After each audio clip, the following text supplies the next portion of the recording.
Hey everyone, it's Jenna Melanson from Canadian Beats Media. Today I'm joined by Newmarket, Ontario's Shoemaker Levee for our Gussapolooza edition of Zoomies. Welcome, Kevin. Thank you very much for having me, Jenna. Appreciate it. My pleasure. So first off, care to introduce the band to our listeners? Sure. Well, I'm one of four members. My name is Kevin Rogers Kobus. I am the lead singer and rhythm guitar player. And we've got Dave Broadhead, who's the other guitar player in the band and songwriter and lyricist and singer. And then we have Matt Brown, who's the bassist, and then Dwayne Cardoso, who occasionally plays the drums. Okay. Tell us a bit about your most recent release. So Another Round was released in July of 2022, and it is essentially a compilation of a series of songs that we recorded prior to COVID. And because that being the way that it was, we essentially had two albums worth of releases set to go.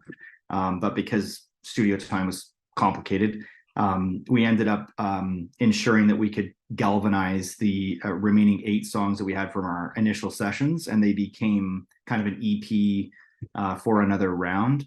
But yeah, that was essentially that's how that came about. Recorded at Orange Lounge Studios in Toronto, which is just a fabulous group of people, and yeah, so it was a wonderful experience, and yeah. Okay. You're set to play Gussapolooza in Cookstown, Ontario through the weekend of September 15th to 17th. Give us a hint of what attendees can expect from your performance. We're going to play some new material that's on a forthcoming LP that we're going to be working on over the winter and the springtime.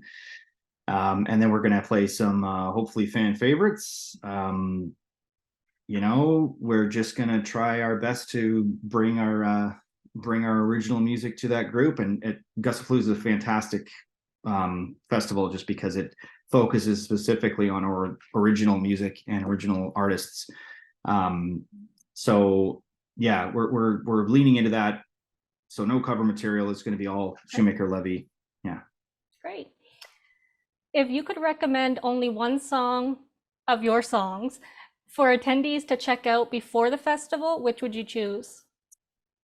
I probably would say Borderline, which is off our first release, just because it seems as though that resonates with a good cross section of folks that tend to like our style. And it kind of shows a little bit of the diversity in terms of lead style and songwriting. So that might be one to check out. But then our radio friendly song is The Tap. Tap? Mm-hmm. Okay. With an amazing lineup, who are you excited to check out while you're at the festival? Oh my gosh. Wow, I don't know that we have time for that. There's a whole series of artists that we have come to know through being in the orbit of Gussapolooza. So I would be reticent to say this is in no particular order of preference or anything like that. I am excited to check out a whole series of them by Harley Olivia, and I want to see the Lookout Service, and I want to see 30 Odd Six, and I want to see the Blues Emergency, and I want to see Russ Robson. I mean, there's just so many. Yeah. It's hard to narrow it down, and I'm sure there's a ton that I've forgotten, and the guys would be kicking me in the shin that I didn't mention. But yeah, we're really looking forward to being present at the festival, and not just to perform, but also to see all the amazing artists that are Francesca Panetta, as well as the Human Drive. I mean, Yeah. The more thought I put into it, the more I come up with. We can just say all of them. Yeah, exactly right. That's funny. That's safe. Do you have any other shows or festivals coming up you'd like to tell us about? Yeah, so we're playing. We are playing the Bracebridge Hall.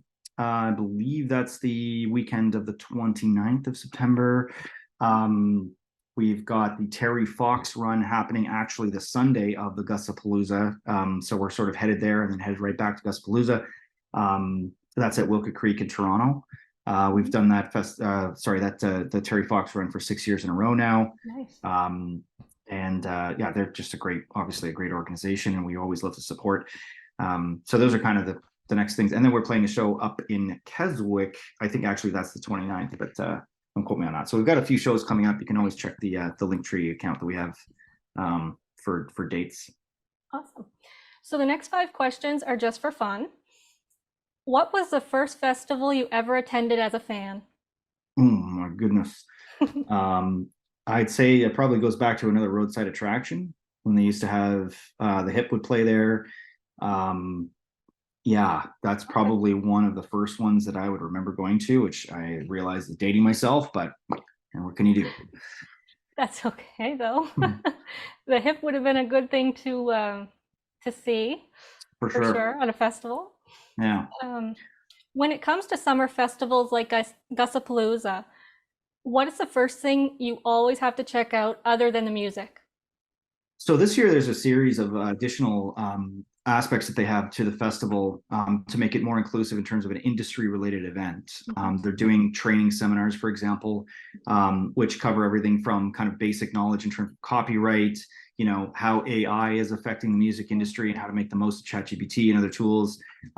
So there's really something for musicians to take in other than the incredible performances, but also to be educated and also to connect with other industry Mhm. professionals. So I think what they're building is extremely unique because it represents a series of artists that have passion enough to keep the thing going over and above just being a garage band, right? And Yeah. no one is signed, of course. Well, there might be some that are signed, but I think that we're all kind of in the same boat. Um, Extremely serious and passionate about what we have to put forward, but still in that mode of looking for connections and really growing the business side and the marketing side of the product, if you will. Um, and just, I mean, I don't think you'll find a more passionate group of people in terms of wanting to push their original material, where especially after COVID there's not very many opportunities for original artists to perform. And so this Yeah. is where Gussapalooza sort of really fits into that category or filling that niche and giving an opportunity for original artists to perform. So it's really useful in that regard. For sure. It's great that they're adding that.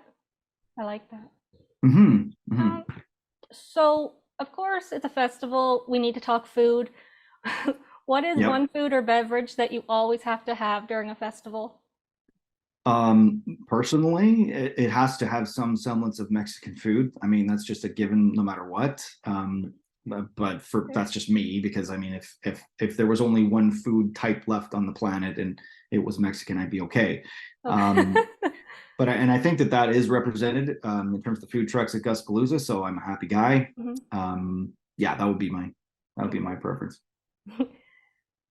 Although you said you're not performing covers at the festival, is there a cover song that you love to perform at your shows? Hmm. I think recently we've adopted cover song by a band called Harvey Danger, Mhm. called Flagpole Sitta, which is kind of a somewhat of an obscure track. It's one of those songs that you hear and you're like, oh yeah, I forgot about that song. But yeah, that's one that we enjoy playing. We have a lot of fun with that one. Okay. And last but not least, if you could add one Canadian band or artist to the lineup, who would you choose? Oh dear. One Canadian band to the artist in your lineup. I would say, I'm going to go out on a limb here and say I think what would make sense is just to keep in line with the whole ethos of it would be Hawksley Workman, because I've only seen it perform once. Mhm. My wife is a huge fan, and I just think that this is really in line with his kind of style, Yeah. in terms of being an indie musician and wanting to support other musicians. And I don't know if he's I think he might be aware or might have something else going on, but I think it would be great to have representation from independent musicians like him that have actually made it in a way. Yeah. No, that's a Yeah. good answer. I like it. So that's it for Zoomies. Thanks for joining me and have a great time at the festival. Thanks, my pleasure. Looking forward to hopefully seeing you in person if you're going to be attending.